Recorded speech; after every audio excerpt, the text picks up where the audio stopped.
বিসমিল্লাহির রহমানির রহিম। গত কয়েকদিন ধরে আওয়ামী লীগ নিষিদ্ধের ব্যাপারে কথা হচ্ছে।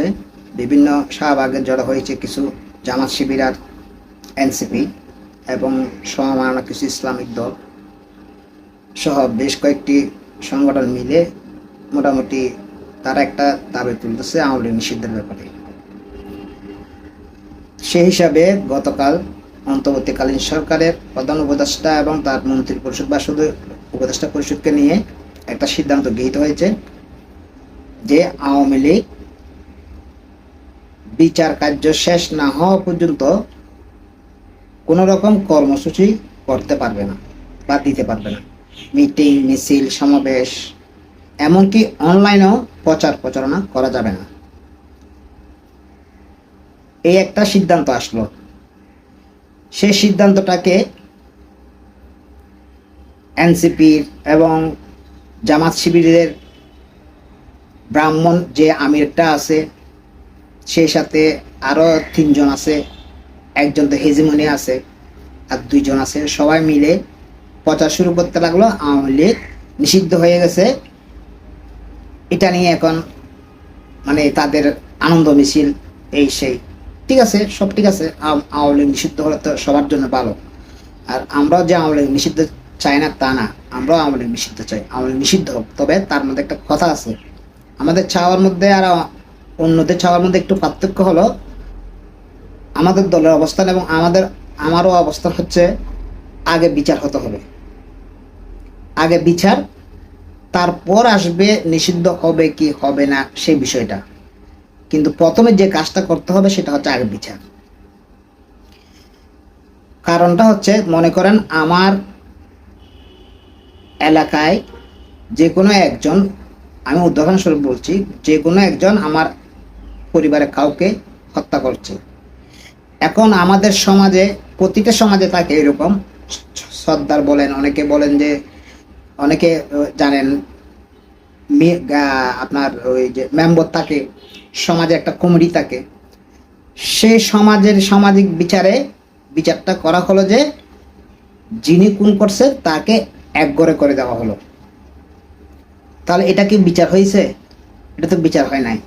এটা ঠিক আওয়ামী লীগ নিষিদ্ধ করাটা যেরকম হয়েছে, যেরকম হবে, ঠিক এটাও সেরকম একটা বিচার হচ্ছে।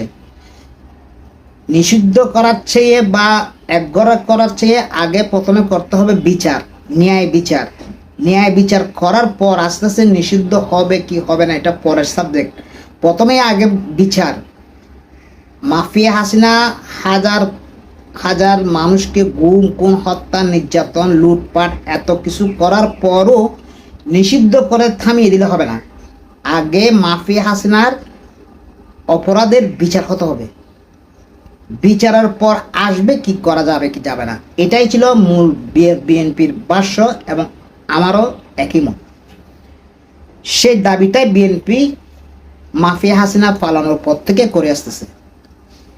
কিন্তু এনসিপি নামক দলটার তো কোনো কিছু নেই, নতুন দল, তাদের কোনো ইস্যু নেই, তাদের জনপ্রিয়তা নেই, কিছু নেই। তারা তো কথা বলতে হবে, জনপ্রিয়তা অর্জন করতে হবে। সেই জন্য তারা এই আওয়ামী লীগ নিষিদ্ধের ব্যাপারে শাহবাগে গণজমায়েত করলো। সেই সাথে জামাতও যুক্ত হলো। জামাত যুক্ত হলো তার একটা কারণ আছে, কারণ জামাত যুদ্ধাপরাধী দল। জামাতের বাংলাদেশ স্বাধীনতার পিছনে জামাত বড় অন্যায়কারী একটি দল, যে দল এখনো পর্যন্ত বাংলাদেশের জনগণের কাছে ক্ষমা চাই নাই।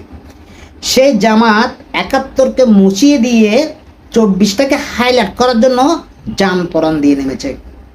আচ্ছা, জামাতকে আওয়ামী লীগ নিষিদ্ধ চায় না চায় না, এনসিপিকে আওয়ামী লীগ নিষিদ্ধ চায় না চায় না। তার প্রমাণ সময়ের আলো একটা দৈনিক পত্রিকাতে স্পষ্টভাবে উল্লেখ করা হয়েছে। সময়ের আলোর পত্রিকা জামাতের কেন্দ্রীয় একজন নেতার কাছে জিজ্ঞেস করছে, আপনারা কি আওয়ামী লীগ নিষিদ্ধ চান? উনি বলছেন, না, আমরা আওয়ামী লীগ নিষিদ্ধ চাই না, আমরা কোনো দল নিষিদ্ধ চাই না। তাহলে আপনারা যে সাংবাদিক জিজ্ঞেস করতেছে, তাহলে আপনারা যে শাহবাগে একত্রিত হলেন, আপনাদের দলের একজন সিনিয়র সদস্য বা একজন গুরুত্বপূর্ণ সদস্য উপস্থিত হলো। তখন জামাতের পক্ষ থেকে বলা হলো যে না, ওইটা ওনার ব্যক্তিগত, কেউ যদি ব্যক্তিগতভাবে যেতে চায় তাহলে যেতে পারবে, কোনো সমস্যা নাই। কিন্তু আমাদের দলীয়ভাবে, মানে জামাতের দলীয়ভাবে আওয়ামী লীগ নিষিদ্ধ হোক সে চায় না। সময় আলো পত্রিকার পরে দেখতে পারেন, ওখানে উল্লেখ, ওখানে বিস্তারিত লেখা আছে। যাই হোক, এটা একটা গেল। তাহলে আওয়ামী লীগকে নিষিদ্ধ জামাত চায় না। যদি ভবিষ্যৎ এই কারণটা কেন, এই নীতিটা কেন নিচ্ছে জামাত? কারণ আওয়ামী লীগ জামাত দ্বিচারিতায়, জামাত একটি দ্বিচারিতার দল। তাদের নীতি আদর্শ বলতে কিছু নেই। যদি ভবিষ্যতে কখনো সমস্যা পড়ে আওয়ামী লীগ নিষিদ্ধের ব্যাপার নিয়ে, তখন জামাত বলতে পারবে যে পত্রিকার স্টেটমেন্ট আছে, আমরা জামাত আওয়ামী লীগ নিষিদ্ধ চাই নাই, আমরা আওয়ামী লীগের বিচার চেয়েছি, সেটা বলার জন্য এই কথা। আচ্ছা, পত্রিকার পক্ষ থেকে মাসুদের যে পুরো নামটা আমি জানি না, ওনার সাথে যোগাযোগ করা হয়েছে। ওনাকে জিজ্ঞেস করা হয়েছে আপনি কি আওয়ামী লীগ নিষিদ্ধ চান? উনি বলছেন হ্যাঁ আমি চাই। তাহলে আপনি কি দলগতভাবে এসেছেন না নিজের ব্যক্তিগতভাবে এসেছেন? উনি এটার কোনো উত্তর দেন নাই, না দিয়ে চলে গেছেন। আচ্ছা, এনসিপির প্রসঙ্গে আসি। এনসিপিকে জিজ্ঞেস করা হলো আপনারা কি আওয়ামী লীগ নিষিদ্ধ চান? এনসিপির উত্তরও সে একই, না আমরা আওয়ামী লীগকে কোনো দলের নিষিদ্ধ চাই না, বিচারের আগে নিষিদ্ধ চাই না। এনসিপির বক্তব্য, সেটাও সময়ের আলো পত্রিকাতে স্পষ্টভাবে লেখা আছে। তাদেরকেও জিজ্ঞেস করা হলো, তাহলে হাসনাত বলে, তাহলে এদের ভাষ্য একই, যে আমরা সেটা ব্যক্তিগতভাবে করা হচ্ছে, দল থেকে করা হচ্ছে না, ব্যক্তিগতভাবে করা হচ্ছে। এখন বিএনপির ব্যাপার, বিএনপি অনেক দিন আগে থেকেই, বিশেষ করে ফেব্রুয়ারির তারিখটা মনে নেই, বিএনপি প্রধান উপদেষ্টার কাছে চিঠি দিয়ে জানিয়েছে আওয়ামী লীগকে মানবতা বিরোধী অপরাধে এবং আইসিটি অ্যাক্টে বিচার করার জন্য, এবং সেই আইসিটি অ্যাক্টে যে দলগতভাবে বিচার করার এবং সেই নিষিদ্ধ করার যে প্রক্রিয়া ছিল, সে আইনটা মাফিয়া হাসিনা করছিল। তার কারণ হচ্ছে মাফিয়া হাসিনা জামাতকে যে নিষিদ্ধ করতে চেয়েছিল এবং নিষিদ্ধ করছিল, সেই কারণে মাফিয়া হাসিনা এই আইনটা করছিল। সেই আইনটা অন্তর্বর্তীকালীন সরকার এসেই বাদ দিয়েছিল। কিন্তু বিএনপির দাবি ছিল সেই আইনটাকে আবার পুনঃস্থাপন করে ওই আইনের অধীনে আওয়ামী লীগের বিচার করার জন্য। এই হচ্ছে বিএনপির অবস্থান। শেষ পর্যন্ত গতকাল উপদেষ্টা পরিষদ মিটিংয়ে সিদ্ধান্ত নিয়েছে যে আইনটা আবার পুনরায় চালু করে এই আইনের মাধ্যমে আওয়ামী লীগের বিচার করবে। আর বিচার যতদিন না হবে ততদিন পর্যন্ত আওয়ামী লীগের সব ধরনের কর্মসূচি, সামাজিক যোগাযোগ মাধ্যম হোক বা মিছিল মিটিং হোক, রাস্তায় হোক, মানে যে গরবা বৈঠক হোক, মানে আওয়ামী লীগ কোনো ধরনের কর্মসূচি পালন করতে পারবে না। এই সিদ্ধান্তটা গতকাল দিয়েছে। এবং মজার বিষয় হলো, এই সিদ্ধান্তটা অনেক আগে দেওয়া হয়েছিল। এটা আমাদের সামনে একটা বিচারের একটা যে মোলা ঝুলানো রাখা হয়, ওইরকম মোলা ঝুলিয়ে রাখছে। আমি আপনাদের প্রমাণ দিই, কারণ প্রমাণ ছাড়া তো কথা বলে লাভ নেই।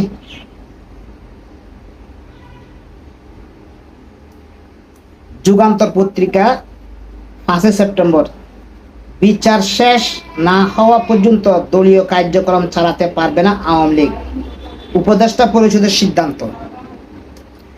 ঠিক একই কথাটা গতকাল বলছে। তাহলে এখানে আর আওয়ামী লীগ নিষিদ্ধ হলো কোথায়? এই যে ব্রাহ্মণপিড়া ফ্রান্সে বসে, আমেরিকায় বসে যে বিভিন্ন প্রচার চালাচ্ছে, এগুলো তো সম্পূর্ণ ভৌতবাজি। এবং এনসিপির যে কোনো ক্যাপিটাল নাই রাজনীতি করার মতো, তাদের একটা রাজনীতি করার সুযোগ করে দেওয়া, যে তারা এখন বুক ফুলিয়ে বলতে পারে দেখছেন আমাদের আন্দোলনের ফলে এখন আওয়ামী লীগ নিষিদ্ধ হয়েছে। কিন্তু আসলে তো আওয়ামী লীগ নিষিদ্ধ হয় নাই। আর কালকে যে রাইটটা দেওয়া হয়েছে বা যে বক্তব্যটা উপদেষ্টা পরিষদ থেকে এসেছে, সেটা তো অনেক আগে 5 সেপ্টেম্বর 2024 সালে দিয়ে দেওয়া হয়েছিল সেই আদেশটা আবার গতকালকে নতুন করে শোনানো হয়েছে।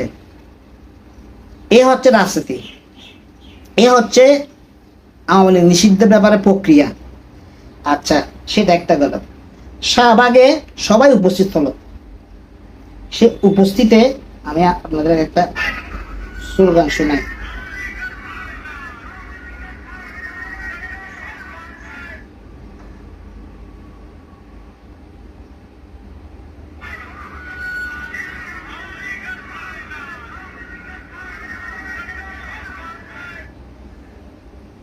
আবার শুনেন,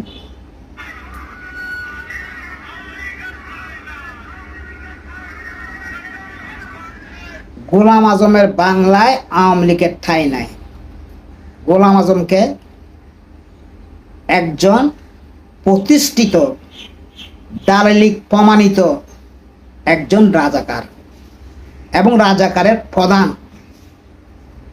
সেই রাজাকার, যে রাজাকার বাংলাদেশ স্বাধীন হোক সেটা চায় নাই এবং আলবদর আলশামস বাহিনী দিয়ে বাংলাদেশের নারীদের ইজ্জত লুট, বাংলাদেশের জনগণের সম্পত্তি কুরুত লুটপাট এসব করেছিল। সেই গোলাম আজমের বাংলায় আওয়ামী লীগের ঠাঁই নাই। জামাতের স্পর্ধতা দেখেন কত বড়। যে জামাত এখনো পর্যন্ত তার অনৈতিক কর্মকাণ্ড, তার কুকীর্তির জন্য এখনো বাংলাদেশের জনগণের কাছে ক্ষমা চায় নাই, সেই জামাত বলতেছে, শাহবাগের স্লোগান দিচ্ছে,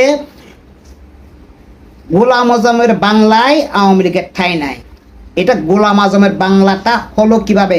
গোলাম আজমের বাংলাদেশটা এটা হলো কিভাবে? যে গোলাম আজম বাংলাদেশের নাগরিক পর্যন্ত না, সেই গোলাম আজমকে কোর্টের মাধ্যমে, আইনের মাধ্যমে দেশনেত্রী বেগম খালেদা জিয়ার আমলে এক প্রকার সরকারের সমর্থনে গোলাম আজমকে বাংলাদেশের নাগরিকত্ব দেওয়া হয়েছিল, কিন্তু গোলাম আজম ছিল পাকিস্তানের নাগরিক। সেই গোলাম আজমের বাংলায় বলতেছে, এই বাংলাদেশটা গোলাম আজমের বলতেছে।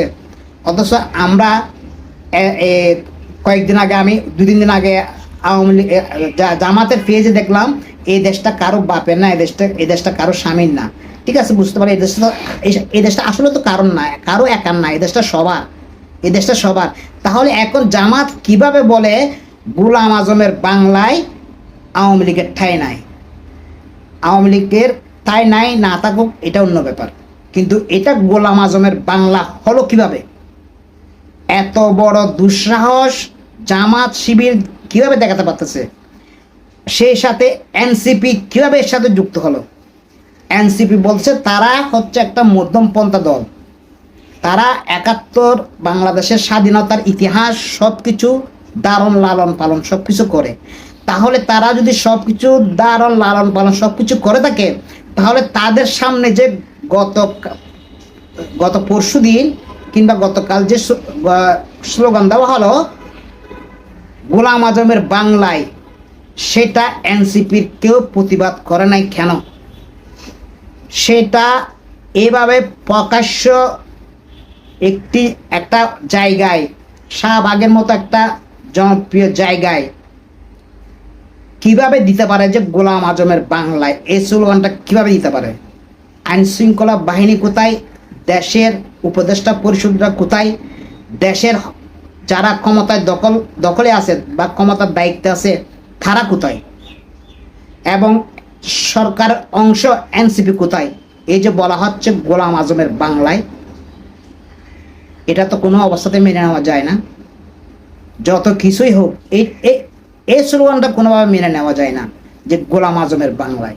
এটা তো গোলাম আজমের বাংলাদেশ হতে পারে না কখনো, কারণ গোলাম আজম একজন চিহ্নিত দালালিক প্রমাণিত, সব কিছুতে এখানে সন্দেহ। কিন্তু যদি এ ধরনের শব্দ ব্যবহার করার কোনো সুযোগ নেই যে গোলাম আজম একজন চিহ্নিত রাজাকার, যুদ্ধ অপরাধী, সেই গোলাম আজমের বাংলা বলা হচ্ছে এখন। তাহলে বুঝতে পারতেছেন ভবিষ্যতে কি হবে বাংলাদেশের, যদি এই জামাত বা যেহেতু এনসিপিও এদের সাথে একত্রিত হয়েছে, এই জামাত এনসিপি এরা যদি কোনো না কোনোভাবে সরকারের অংশ হতে পারে, তাহলে বাংলাদেশের পরিস্থিতিটা কি হবে সেটা ধারণা পাওয়া যায়। এই হচ্ছে জামাত আর এনসিপির অবস্থা। আর সর্বশেষ কথাটা বলে শেষ করব, বিএনপি যেটা চেয়েছিল সেটাই হচ্ছে, সেটাই অন্তর্বর্তীকালীন সরকার করতে বাধ্য হচ্ছে, কারণ সেটাই নিয়ম, সেটাই আইন, এবং বহির্বিশ্ব থেকে সেটাই বলা হয়েছে। আওয়ামী লীগের বিচার করতে হবে আগে, তারপর নিষিদ্ধ হোক না কি হবে সেটা পরের বিষয়। আগে বিচার, অন্যায় দুর্নীতি কোন রাহাজানি সমস্ত জুলুমের আগে বিচার। বিএনপি সেটা প্রথম থেকেই বলে আসতেছে, গতকালকে সেটা আবার আবার প্রমাণিত হলো। এই হচ্ছে বাংলাদেশের রাজনীতি। আজকে এই পর্যন্ত, সবাই ভালো থাকবেন। আল্লাহ হাফেজ।